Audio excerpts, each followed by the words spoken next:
آج ہم بات کرنے جا رہے ہیں سیدنا فاروق اعظم رضی اللہ تعالیٰ عنہ۔ تو عمر فاروق رضی اللہ تعالیٰ عنہ مدینے کی گلی سے گزرے، امیر المومنین ہے، مدینے کی گلی سے گزر رہے ہیں۔ ایک گھر کے اندر سے بچیوں کے رونے کی آواز آئی، بچیاں رو رہی ہیں، اور بچی اپنی ماں سے کیا کہتی ہے؟ کہتی ہے اماں ابو بکر تو اب انتقال کر گئے، حضرت عمر کا پہلے دن ہے خلافت کا، اب ہمارا کیا بنے گا؟ ابو بکر تو وصال کر گئے۔ حضرت عمر فاروق رضی اللہ تعالیٰ عنہ نے رونے کی آواز سنی، دروازے پہ دستک دی، کہا بیٹو کیا بات ہے؟ تو بچیاں کہنے لگیں عمر ہمارے ابا جی ہماری 10-15 بکریاں ہیں، تو ہمارے والد صاحب ان کا دودھ دھو کے بیچا کرتے تھے، گزارا ہو جاتا تھا۔ جس دن ابا جی فوت ہوئے تو اس دن سے لے کر ابو بکر صدیق روز عصر کے بعد آیا کرتے تھے، ہماری بکریوں کا دودھ دھو کے دیتے تھے، کچھ ہم پیتی تھی، کچھ بیچ لیتی تھی، گزارا چلتا تھا۔ جس دن ابو بکر صدیق خلیفہ بنے تو ہم نے جا کے کہا ابو بکر اب کون دودھ دھوئے گا؟ تو سیدنا صدیق اکبر رضی اللہ تعالیٰ عنہ نے فرمایا بیٹے پہلے تو میں مرضی سے خدمت کرتا تھا، اب تو مصطفیٰ کی امت کی نوکری میری ڈیوٹی بن گئی ہے، تو میں آؤں گا۔ بچیاں رو رہی ہیں، حضرت عمر کو بتاتی ہیں، کہتی ہیں ابو بکر چلے گئے ہیں تو ہم پریشان ہیں، یتیم ہیں، لاوارث ہیں، بھائی کوئی نہیں، کون آئے گا، کون دیکھ بھال کرے گا؟ حضرت عمر فاروق گھٹنوں کے بعد زمین پہ بیٹھ گئے، ان چھوٹی چھوٹی بچیوں کو سینے سے لگایا، فرمانے لگے میں ابو بکر کا کیا کروں، میرے لیے رستے بڑے مشکل کر گیا ہے، میں اس کے کس بادشاہ وقت ہو کے وہ غریبوں کے گھروں میں آ کے ان کی بکریوں کا دودھ بھی دھوتا تھا، امیر المومنین ہو کے یہ رنگ بھی تھا۔ فرمایا بیٹیوں فکر نہ کرنا، جب تک عمر زندہ رہے گا، عمر آتا رہے گا، یہ نوکری کرتا رہے گا۔ کچھ دن بیتے تو حضرت عمر فاروق کو یاد آیا اوہو مدینے میں ایک بوڑھی اماں بھی رہتی ہے جس کا کوئی گھر کا کام کرنے والا نہیں، اور جس بی بی کا کوئی بال بچہ نہیں، اور آنکھوں سے بھی وہ نابینی ہے۔ حضرت ابو بکر صدیق رات کے سناٹے میں جایا کرتے تھے، اس کے گھر میں جھاڑو دیتے تھے، یہ بادشاہ ہے، اس کی فقیری کا رنگ دیکھو، اس کو کنویں سے پانی بھر کے لا کے دیتے تھے۔ اور یہ لفظ آپ سنیں گے تو حیران ہو جائیں گے، اس بوڑھی اماں کے لیے نا ایک کونے میں گھر میں دور بار سیم ایک جگہ کھود دی تھی جہاں وہ بی بی پخانہ اور پیشاب کرتی تھی۔ امیر المومنین حضرت ابو بکر صدیق رات کو جاتے تھے اور اس کا وہ پخانہ وہاں سے اٹھا کے باہر پھینک کے آیا کرتے تھے۔ اس عورت نے پیغام بھیجا کہ عمر سے کہو میری بھی ڈیوٹیاں تو نہیں سر انجام دینی ہے۔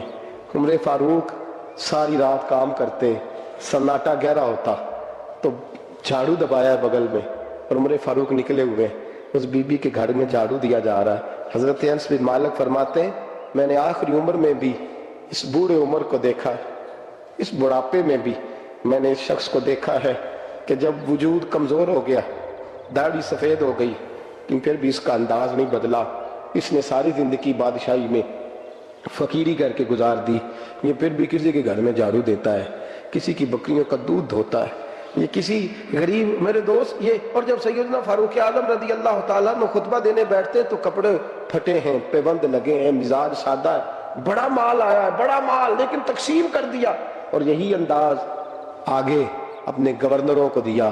حضرت سعید بن عامر رضی اللہ تعالیٰ عنہ آپ کے گورنر ہیں، حمص کے گورنر ہیں۔ جب لسٹ آئی نا غریبوں کی، حضرت عمر نے کہا کہ حمص کے جتنے غریب لوگ ہیں ان کی لسٹ بنا کے بھیجو، ان کو چندہ لگانا ہے۔ تو 17ویں 18ویں نمبر پر حضرت سعید بن عامر کا نام بھی آ گیا، گورنر صاحب کا۔ تو حضرت عمر نے سوچا شاید کوئی اور سعید بن عامر ہے، فرمانے لگے یہ کون ہے؟ جس کی ڈیوٹی لگائی تھی اس سے کہنے لگے یہ سعید کون ہے؟ تو کہا حضرت جی ہمارے صوبے کا گورنر۔ تو فرمایا اس کی لسٹ فقیروں میں؟ فرمانے لگے پتہ نہیں آپ نے کیا رنگ بھر کے بھیجا ہے، مہینہ مہینہ یہ شخص درختوں کے پتے کھا کے گزارا کر دیتا۔ یہ میں فرشتوں کی کہانیاں نہیں سنا رہا آپ کو، میں آپ کو جنات کی یا عالم بالا کی باتیں نہیں، اس دھرتی پہ بسنے والے، اس دھرتی پہ وقت گزارنے والے میرے رسول پاک کے تیار کردہ ہیروں کی باتیں عرض کر رہا ہوں۔ حضرت عمر گئے ایک دفعہ، کہا مجھے بتاؤ تمہارا گورنر کیسا ہے؟ تو حمص کے لوگ کہنے لگے ہمیں اپنے گورنر سے 4 شکایتیں۔ کون کون سی؟ پہلی بات تو یہ ہے کہ گورنر صاحب کو چاہیے فجر کے وقت آئیں، یہ سورج نکل آتا ہے تو باہر آتے ہیں گھر سے، سورج نکل آتا ہے تو آپ کہہ کے تو دیکھیں کسی معمولی سرکاری ملازم سے بھی، پھر آپ دیکھیے آپ کا کیا بنتا ہے۔ کہا یہ سورج نکلتے وقت آتے ہیں۔ دوسری شکایت یہ ہے کہ دن کو ملتے ہیں رات کو نہیں ملتے۔ تیسری شکایت یہ ہے کہ مہینے میں ایک دن ملتے ہی نہیں۔ گورنر صاحب